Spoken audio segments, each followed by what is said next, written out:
नमस्कार, बहुत स्वागत है आपका अपना एमपी के इस बुलेटिन में। मैं हूं आपके साथ ऋतु ज्ञानवानी। खबरों की शुरुआत करते हैं। सबसे पहले बात नीमच की, जहां पर छात्राओं की तबीयत बिगड़ चुकी है।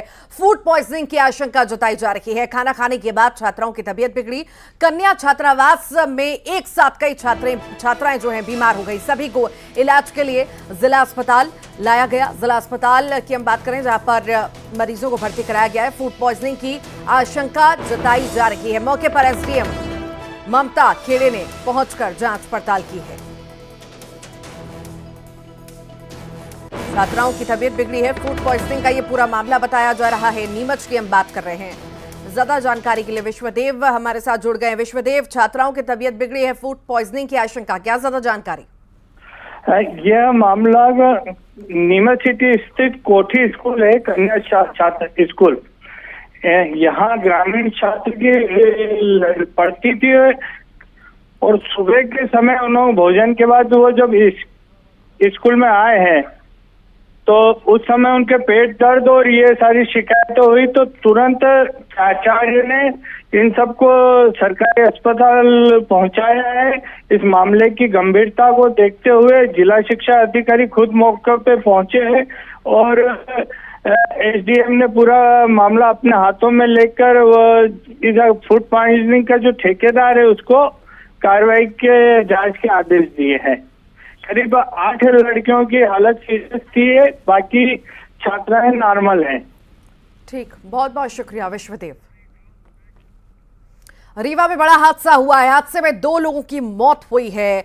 अगडाल गांव के पास ये सड़क हादसा होना बताया जा रहा है। टमाटर से भरा मिनी ट्रक जो है भरा हुआ था। मिनी ट्रक खड़े ट्रक से टकरा गया। हादसे में 2 लोगों की मौत हो गई। गढ़ थाना क्षेत्र की घटना आपको बता रही है। ये तस्वीरें आपके सामने रीवा की तस्वीरें हैं, जहां पर अगड़ाल गांव के पास बड़ा हादसा, ये सड़क हादसा होना बताया जा रहा है। टमाटर से ये मिनी ट्रक भरा हुआ था और खड़े ट्रक से जाकर के टकरा गया और ये हादसा हो गया।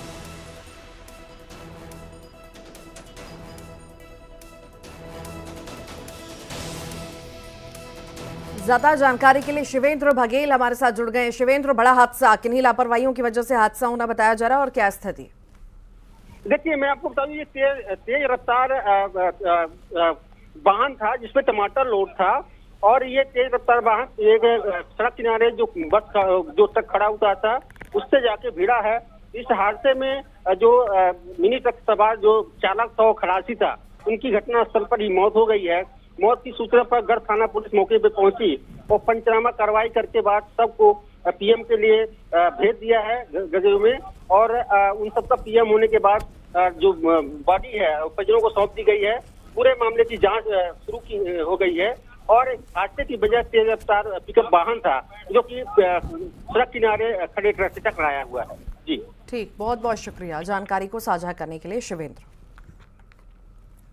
आगे बढ़ते हैं, भोपाल से बड़ी खबर की बात करते हैं। आज सीएम शिवराज चुनाव प्रचार करेंगे, चुनाव प्रचार का आगाज करेंगे। कांग्रेस के घर से प्रचार की शुरुआत होने जा रही है। भोपाल की उत्तर विधानसभा में मुख्यमंत्री शिवराज की सभा होगी। आचार संहिता के बाद सीएम की पहली ये जनसभा कही जा रही है। उत्तर विधानसभा टीला जमालपुरा में जनसभा आज होगी। शाम 5 बजे से जनसभा होना बताई जा रही है।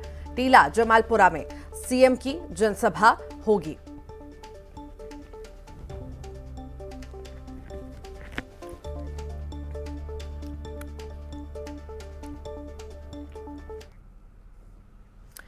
मध्य प्रदेश के चुनावी रण में इस वक्त कांग्रेस श्राद्ध पक्ष में उलझी हुई है। एक तरफ उम्मीदवारों के ऐलान में देरी, तो दूसरी तरफ सोशल मीडिया पर सीएम शिवराज से जुड़ा पोस्ट कांग्रेस की आफत बढ़ा रहा है। बीजेपी जोर शोर से हमलावर है तो बैकफुट पर आई कांग्रेस सफाई देने में जुटी है।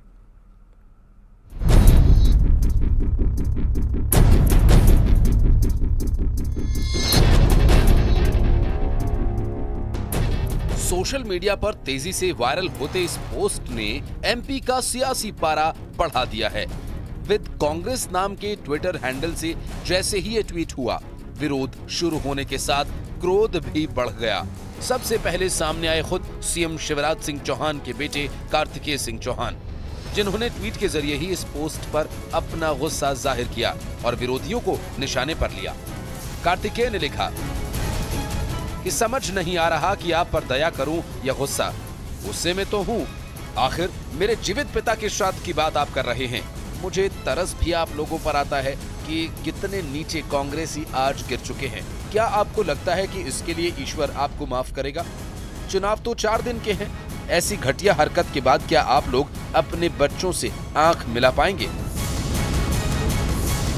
बीजेपी ने कांग्रेस पर जोरदार हमला बोल दिया है। बीजेपी के हिंदूवादी चेहरे और विधायक रामेश्वर शर्मा ने कांग्रेस को मानसिक दिवालिया बताते हुए आरोपों और सवालों की बौछार कर दी है। मुझे लगता है कि कांग्रेस की मानसिक दिवालियापन हो चुकी है। कांग्रेस पागलपन के दौर पर गुजर रही है। सत्ता के लिए कांग्रेस कुछ भी छोटे मोटे हथकंडे अपना रही है।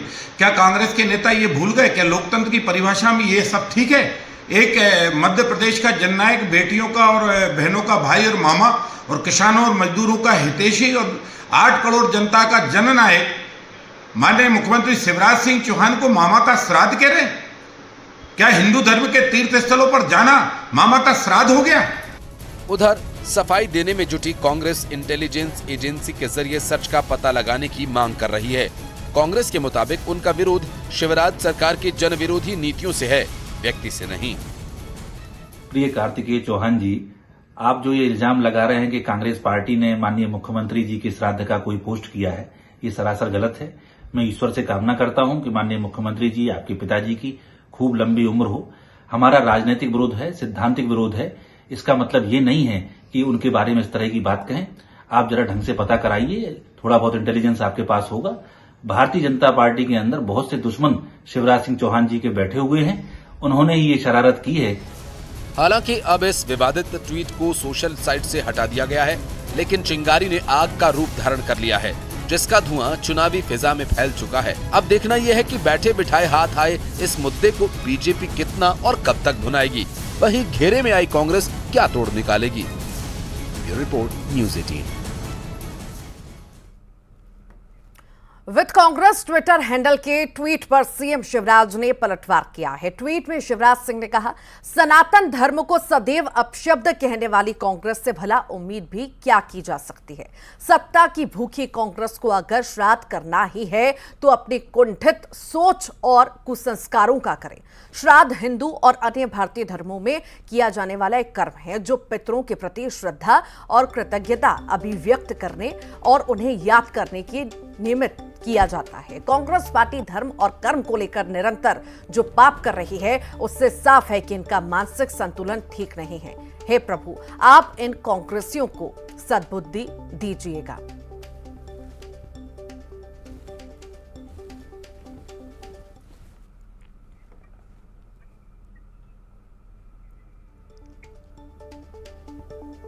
सियासत जो है लगातार हो रही है। बता दें आपको कि ट्विटर हैंडल पर कांग्रेस के द्वारा यह ट्वीट किया गया था, श्राद्ध वाला पोस्ट, और उसके बाद से ही कहीं ना कहीं सियासत गर्मा गई। अब जो है वार पलटवार होना शुरू हो चुके हैं और कहीं ना कहीं कांग्रेस अब इसमें उलझती हुई, घिरती हुई नजर आ रही है। और मुख्यमंत्री शिवराज सिंह चौहान ने भी अब जो है इसे लेकर के ट्वीट किया है और उनका कहना है कि इनका मानसिक संतुलन जो है वो ठीक नहीं है।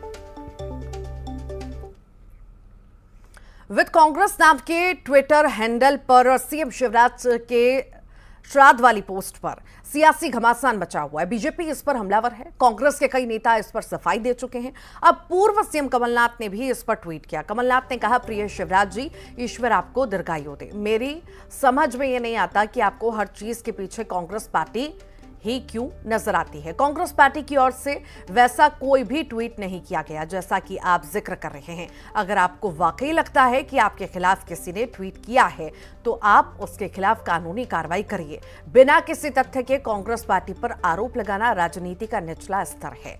सहानुभूति हासिल करने के लिए झूठा दुष्प्रचार करना नैतिकता नहीं है। श्राद्ध पक्ष में आपको टिकट आपकी पार्टी ने दिया है, कांग्रेस पार्टी ने नहीं दिया है। आप बखूबी जानते हैं कि आपके व्यक्तिगत दुश्मन आपकी पार्टी में बैठे हैं और आपका अहित करने में कोई कसर नहीं छोड़ रहे।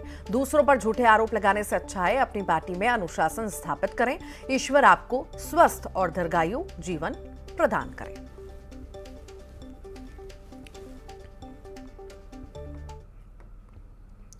मध्य प्रदेश के चुनावी रण में कौन विजयी पताका लहराएगा, किसके दावे दम दिखाएंगे, किसके वादों पर वोटों की मुहर लगेगी और किसके आरोपों के तीर निशाने पर लगेंगे, ये तो 3 दिसंबर को नतीजे वाले दिन ही साफ होगा। लेकिन बीजेपी का कॉन्फिडेंस हाई है। अब तक घोषित 136 उम्मीदवारों के दम पर ही बीजेपी ने बहुमत हासिल करने का दावा ठोक दिया है। उधर लिस्ट पर मंथन में जुटी कांग्रेस इस दावे को मुंगेरी लाल के हसीन सपने बता रही है।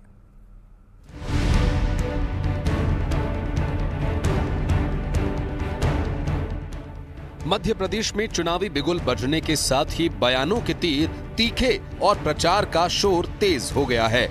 अब तक की चुनावी लड़ाई में बीजेपी फ्रंट फुट पर खेलती नजर आ रही है। 136 उम्मीदवारों की 4 सूचियां जारी करने के बाद बीजेपी का जोश हाई है और इसी जोश के साथ कार्यकर्ताओं का भी मनोबल बढ़ाने का काम किया जा रहा है। इसके साथ ही माइंड गेम के तहत बीजेपी के बयानों और दावों के जरिए प्रेशर पॉलिटिक्स का पैंतरा भी चलना शुरू कर दिया गया है। कांग्रेस को खौफ और गुटबाजी में उलझा बताते हुए बीजेपी का दावा है कि अब तक जिन 136 सीटों पर प्रत्याशियों के नाम का ऐलान किया जा चुका है, उन्हीं में से बहुमत का आंकड़ा भी हासिल कर लिया जाएगा। कांग्रेस की तो हवा निकल गई है। 136 सीटें भाजपा और कांग्रेस 0। मुझे लगता है परिणाम भी कुछ ऐसे ही होने वाला होगा। इन 136 सीटों पे अपेक्षाओं और आकांक्षाओं को जो जनता की पूरी करेंगे, ऐसे प्रत्याशियों को हमने टिकट दिया है। ये अपने आप में जो बहुमत सरकार बनाने के लिए, उसके लिए पर्याप्त है ये संख्या। अब तो कांग्रेस तय करे कि वो बचे हुए 35 दिनों में कैसे अपनी गुटबाजी के आधार पर टिकट बांटेगी, फिर कैसे जूतम पैजार से बचेगी और कैसे चुनाव लड़ेगी। भारतीय जनता पार्टी प्रचंडतम विजय की ओर बढ़ चली है। उधर कांग्रेस भी ये बताने और जताने में जुटी है कि वो किसी भी तनाव दबाव से दूर है। बीजेपी के दावों को ख्याली पुलाव बताते हुए कांग्रेस भी दम भर रही है और बीजेपी को वेट एंड वॉच की सलाह दे रही है। कांग्रेस के मुताबिक बीजेपी ने जानबूझकर ऐसे प्रत्याशियों का दांव चला जो संघ और बीजेपी समेत दूसरे सर्वे में हार रहे हैं, ताकि हार का ठीकरा उन पर ही फोड़ा जा सके। दिल समझाने के लिए ख्याल अच्छा है गालिब। भारतीय जनता पार्टी दबी जुबान में जश्न मना रही है। ये वही चेहरे हैं जो भारतीय जनता पार्टी के सर्वे में और संघ के सर्वे में बदनाम और पराजित होने वालों में पाए गए थे। कांग्रेस की सूची आ जाने दीजिए। ये 136 चेहरों में भारतीय जनता पार्टी लगभग 80 चेहरे पराजय के रूप में स्वीकार करेगी। सियासी महाभारत में जुबानी जंग चरम पर है। दावों का दम है तो आरोपों की बौछार भी, लेकिन हकीकत यही है कि मौजूदा वक्त में बीजेपी अब तक अपने 136 योद्धाओं को चुनावी मैदान में उतार चुकी है। कार्यकर्ताओं ने मोर्चा संभाल लिया है, प्रत्याशियों ने भी प्रचार शुरू कर दिया है। वहीं कांग्रेस के कार्यकर्ता उम्मीदवारों की सूची आने को लेकर बेकरार हैं और हाईकमान को श्राद्ध पक्ष खत्म होने का इंतजार है। शैलेंद्र भदौरिया, न्यूज़ 18, भोपाल। भोपाल से बड़ी खबर की बात करते हैं। एनआईए की पीएफआई को लेकर भोपाल के खानू गांव में रेड पड़ी है। पीएफआई के टेरर फंडिंग को लेकर रेड की गई है। बता दें आपको, देश भर में लगातार एनआईए कार्रवाई कर रही है और इसी के चलते भोपाल के खानू गांव में भी रेड डाली गई। नीमच में भी एटीएस की रेड पड़ी है। पोस्ता कारोबारी दीपक गर्ग को एटीएस ने उठाया है। तो पीएफआई लगातार सक्रिय, इस वक्त लगातार जो है कार्रवाइयां जारी है अलग अलग जगह पर और खानू गांव में रेड पड़ी है। लगातार इसमें जांच पड़ताल हो रही है। पूरी सक्रियता पीएफआई की इस वक्त नजर आ रही है। कार्रवाई लगातार जारी है, रेड मारी जा रही है और तमाम तरह के दस्तावेज खंगाले जा रहे हैं और सभी पहलुओं पर जांच हो रही है।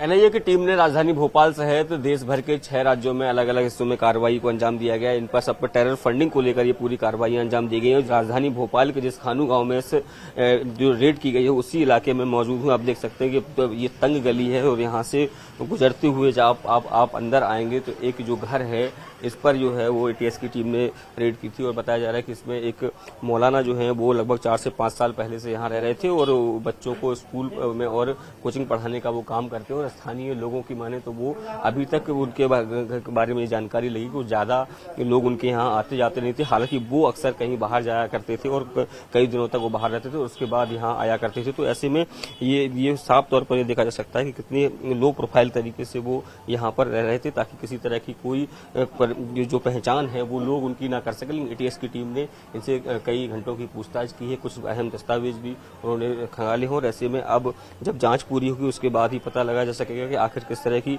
जो चीजें हैं उनसे प्राप्त हुई। आप देख सकते हैं कि बाइक जो है वो बाहर के कैंपस में रखी हुई है, इसका आधी नंबर प्लेट टूटी हुई है ताकि इसकी कोई पहचान भी ना हो सके। तो फिलहाल अगर बात करूं तो मध्य प्रदेश के खानूगांव और इसके अलावा जो है वो नीमच में जो है वो कार्रवाई की गई है। एक व्यापारी को भी हिरासत में लिया गया, उससे भी पूछताछ की गई है और ये जो इनको हिरासत में लिया गया था और कई घंटों की पूछताछ के बाद उनको एनआईए यहाँ छोड़ के गई है। उनको उनके पास से तमाम जो दस्तावेज है वो जरूर लेकर गई है। अब देखना होगा कि आने वाले समय में जब जांच पूरी होती है तो किस तरह की चीजें जो है इससे इनपुट्स जो है वो निकल कर आते हैं और जो इनपुट्स निकल कर आएंगे उसके आधार पर क्या मध्य प्रदेश के अलग अलग हिस्सों में एएनआई और एटीएस की टीम की जो कार्रवाइयां हैं इस तरह से जारी रहेंगी। क्योंकि राजधानी भोपाल की अगर मैं बात करूं तो पिछले दिनों जिस तरीके से कार्रवाइयां हुई थी उसमें देखने में आया था कि उस जब लोगों को हिरासत में लिया पूछताछ की गई उसके बाद कई प्रमुख जो जानकारियां हैं वो एटीएस और एनआई को मिली थी और उनसे भी लगातार जो है वो आगे भी कार्रवाइयां की गई थी। चूंकि मध्य प्रदेश में चुनावी साल भी हो और ऐसे में कहीं ना कहीं इस बात की भी आशंका है कि टेरर फंडिंग के जरिए क्या मध्य प्रदेश की आबो हवा को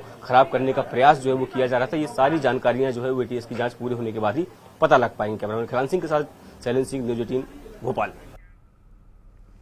भोपाल एनआईए की रेड पड़ी और उसके बाद पूछताछ के बाद मौलाना मुसाफ खान को छोड़ा गया। टेरर फंडिंग के मामले में की गई पूछताछ 1 साल पहले की गई पीएफआई पर कार्रवाई से जुड़ा ये पूरा मामला है। पीएफआई मामले में जहांगीराबाद से गिरफ्तार किए गए सदस्य का करीब रिश्तेदार है मुसाफ खान। एनआईए ने 2 मोबाइल और घर से कुछ अहम दस्तावेज भी जब्त किए हैं।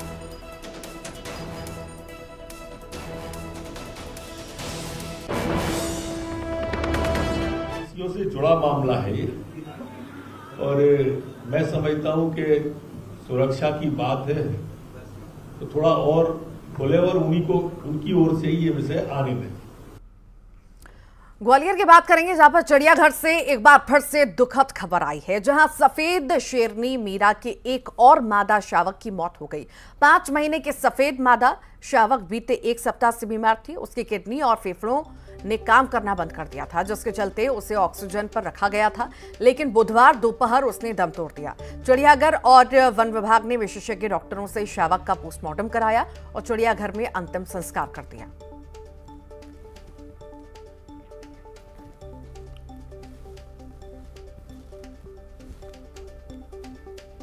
पांच महीने की मादा शावक की मौत हुई है। एक ये दुखद खबर जो है फिर से सामने आई है।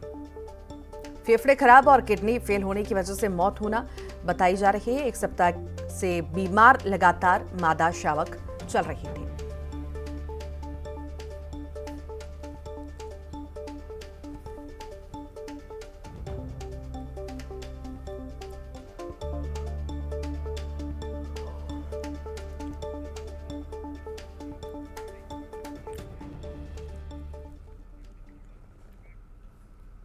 और आइए अब देखेंगे 25 सेकंड में खबर।